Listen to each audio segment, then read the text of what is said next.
Hello guys, welcome back to Mech Studio. ഇന്നലെ Kerala Blasters പുതുവർഷത്തിലെ ആദ്യ home മത്സരത്തിനായിരുന്നു ഇറങ്ങിയിട്ടുണ്ടായിരുന്നത്. പക്ഷേ നിർഭാഗ്യവശാൽ 1-3 ഗോളുകൾക്ക് പഞ്ചാബ് എഫ് സിയോടായിരുന്നു കേരള ബ്ലാസ്റ്റേഴ്സിൻ്റെ തോൽവി.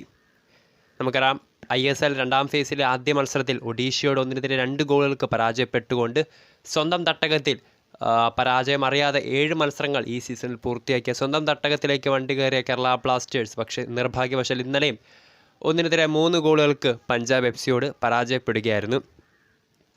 ബ്ലാസ്റ്റേഴ്സിൻ്റെ കഴിഞ്ഞ 2 കളികളിലെ കുറച്ച് ഫാക്ട്സ് നോക്കുകയാണെങ്കിൽ നമുക്കറിയാം, കഴിഞ്ഞ 2 മത്സരങ്ങളിലും ഒഡീഷയ്ക്കെതിരെ മത്സരത്തിലും ഇന്നലെ പഞ്ചാബ് എഫ് സിക്കെതിരെ നടന്ന മത്സരത്തിലും ആദ്യം ഗോളടിച്ചത് കേരള ബ്ലാസ്റ്റേഴ്സ് തന്നെയായിരുന്നു. പക്ഷേ പിന്നീട് തുടരെ ഗോളുകൾ വാങ്ങിയായിരുന്നു ബ്ലാസ്റ്റേഴ്സിൻ്റെ ആ ഒരു പരാജയം. ദയനീയമായ ഒരു തോൽവി തന്നെയായിരുന്നു. കാരണം എസ്പെഷ്യലി ആദ്യ ഹാഫിൽ വളരെ മികച്ച പ്രകടനം പുറത്തെടുക്കുകയും എന്നാൽ രണ്ടാം പകുതിയിലേക്ക് വരുമ്പോൾ കൂടുതൽ മാറ്റങ്ങൾ 11ലേക്ക് എത്തുമ്പോഴേക്കും ടീമിൻ്റെ ആ ഒരു ഒത്തിണക്കം ഇല്ലായ്മ നമ്മൾ നല്ല പ്രകടമായും ബ്ലാസ്റ്റേഴ്സിൻ്റെ കളിയിൽ കണ്ടതായിരുന്നു. ആദ്യ മത്സരത്തിൽ നിന്ന് വ്യത്യസ്തമായ ഒരു 11 തന്നെയായിരുന്നു ഇവാൻ വെക്കോമനോവിച്ച് ഇന്നലെ കേരള ബ്ലാസ്റ്റേഴ്സിലാണ് നിരത്തിയത്. ഗോൾ പോസ്റ്റിൽ സച്ചിൻ സുരേഷ്, ഡിഫൻസിൽ പ്രീതം കോട്ടാൽ, ഹോറിംപം റീവ, മിലോസ് ഡ്രിൻസിച്ച്, നവോച്ച സിംഗ്, മിഡ്ഫീൽഡിൽ അസ്ഹർ, ജീക്സൺ, ഡെയ്സുഗി, രാഹുൽ, അറ്റാക്കിങ്ങിൽ ഫെഡോർ ചെർണിച്ച്, അതോടൊപ്പം ദിമിത്രോസ്, ഡയമന്തക്കോസ് എന്നിങ്ങനെയായിരുന്നു ബ്ലാസ്റ്റേഴ്സിന് ഇന്നലത്തെ ഒരു 11. നമുക്കറിയാം, ആദ്യം ഒന്നാം പകുതിയിൽ 39-ാം മിനിറ്റിൽ മിലോസ് ഡ്രിൻസിച്ചിലൂടെയായിരുന്നു കേരള ബ്ലാസ്റ്റേഴ്സ് ആദ്യ ഗോൾ അടിച്ചത്.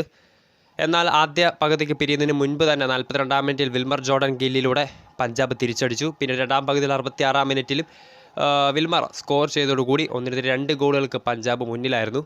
കളി തീരാൻ മിനിറ്റുകൾ മാത്രം ബാക്കി നിൽക്കെ 88-ാം മിനിറ്റിൽ ബോക്സിനുള്ളിൽ ഫ്രെഡി ലാലമ്മാമയുടെ കയ്യിൽ പന്ത് തട്ടിയതിന് പഞ്ചാബിന് കിട്ടിയ പെനാൽറ്റി അവരുടെ ക്യാപ്റ്റൻ നായകൻ ലൂക്ക മാറ്റ്സൺ ഫിനിഷ് ചെയ്തതോടുകൂടി 1-3 ഗോളുകൾക്കായിരുന്നു സ്വന്തം തട്ടകത്തിൽ ബ്ലാസ്റ്റേഴ്സ് ഇന്നലെ പരാജയപ്പെട്ടത്.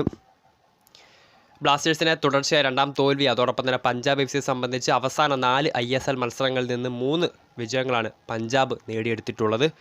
അത് അവസാനം കളിച്ച 3 മത്സരങ്ങൾ പഞ്ചാബിൻ്റെ ഈ സീസണിലെ സ്റ്റാറ്റ് നോക്കുകയാണെങ്കിൽ ഒരു വിജയം പോലും ഇല്ലാതെയായിരുന്നു അവർ ഈ ഒരു കഴിഞ്ഞ 2023 അവസാന മത്സരത്തിലാണ് ഒരു മത്സരം അവർ ആദ്യമായി വിജയിച്ചത്. പിന്നീട് നടന്ന 2 മത്സരങ്ങളിൽ ഇന്നലെ കേരളക്കെതിരെ നടന്ന പോരാട്ടത്തിന് മുന്നോടിയെ ബംഗളൂരു എഫ് സിയെ 1-3 ഗോളുകൾക്ക് തകർത്ത് വിട്ടുകൊണ്ടായിരുന്നു പഞ്ചാബ് ഇന്നലെ കേരളയെ നേരിട്ടത്. അതോടൊപ്പം തന്നെ ബ്ലാസ്റ്റേഴ്സിലേക്ക് വരുവാണെങ്കിൽ നമുക്കറിയാം, ISL ആദ്യ ഫേസിൽ ISL 2023-24 ടേബിൾ ടോപ്പേഴ്സായിട്ടായിരുന്നു കഴിഞ്ഞ വർഷം കേരള ബ്ലാസ്റ്റേഴ്സ് ഫിനിഷ് ചെയ്തത്. എന്നാൽ രണ്ടാം ഫേസിലേക്ക് എത്തുമ്പോൾ സൂപ്പർ കപ്പിലെ പരാജയം തനി ആവർത്തനം പോലെയാണ് ബ്ലാസ്റ്റേഴ്സിനെ വേട്ടയാടുന്നത്. ആദ്യ കളിയിൽ തന്നെ ഒഡീഷയോട് തോക്കുകയും ഇന്നലെ തുടർച്ചയായ രണ്ടാം മത്സരത്തിൽ ദുർബലരായ പോയിന്റ്സ് ടേബിളിൽ 11-ാം സ്ഥാനക്കാരായിട്ടുള്ള പഞ്ചാബിനോട് കൂടി കേരള ബ്ലാസ്റ്റേഴ്സിൻ്റെ ഷീൽഡ് പ്രതീക്ഷകൾ ഏതാണ്ട് അസ്തമയത്തിൻ്റെ വക്കിൽ തന്നെയാണ്. നിലവിൽ 3-ാം സ്ഥാനത്താണ് പോയിന്റ്സ് ടേബിളിൽ 26 പോയിൻ്റുള്ള കേരള ബ്ലാസ്റ്റേഴ്സ്. ഇന്നലത്തെ 11ലേക്ക് വേണമെങ്കിൽ നമുക്കറിയാം, ഫെഡോർ ചെർണിച്ച് തന്നെയായിരുന്നു പ്രധാനപ്പെട്ട ഒരു മാറ്റം എന്ന് പറയുന്നത്. ബ്ലാസ്റ്റേഴ്സിൻ്റെ പുതിയ സൈനിങ് ആയിട്ടുള്ള ലിത്വാനിയൻ നാഷണൽ ടീം നായകൻ ഫെഡോർ ചെർണിച്ച് ഇന്നലെ കേരള ബ്ലാസ്റ്റേഴ്സിന് വേണ്ടി ആദ്യമായി സ്റ്റാർട്ടിംഗ് 11ലേക്ക്, അതും സ്വന്തം തട്ടകമായ കൊച്ചിയിൽ ഇറങ്ങിയതായിരുന്നു ബ്ലാസ്റ്റേഴ്സ് നിരയിലുണ്ടായ പ്രധാനപ്പെട്ട മാറ്റം. ആദ്യ പകുതിയിൽ വളരെ മികച്ച മുന്നേറ്റങ്ങൾ ബ്ലാസ്റ്റേഴ്സ് നടത്തിയെങ്കിൽ പോലും പഞ്ചാബ് എഫ് സിയുടെ പ്രതിരോധം അതെല്ലാം തച്ചു തകർത്ത രീതി നമ്മൾ കണ്ടതായിരുന്നു. എന്നാൽ രണ്ടാം പകുതിയിലേക്ക് എത്തുമ്പോൾ ബ്ലാസ്റ്റേഴ്സിൻ്റെ കൂടുതൽ മാറ്റങ്ങൾ വന്നിട്ടുണ്ടായിരുന്നു.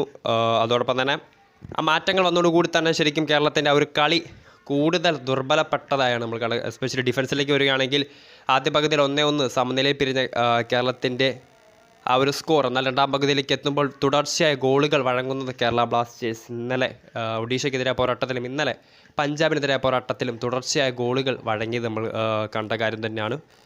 ഈ 2 കളിയിലെ സ്റ്റാറ്റ് എടുത്ത് നോക്കുകയാണെങ്കിൽ 5 ഗോളുകളാണ് ഇതിനോടകം തന്നെ ISL രണ്ടാം ഫേസിലേക്ക് എത്തുമ്പോൾ കളിച്ച 2 മത്സരങ്ങളിൽ നിന്ന് 5 ഗോളുകൾ കേരള ബ്ലാസ്റ്റേഴ്സ് ഇതുവരെ വഴങ്ങിയിട്ടുണ്ട്.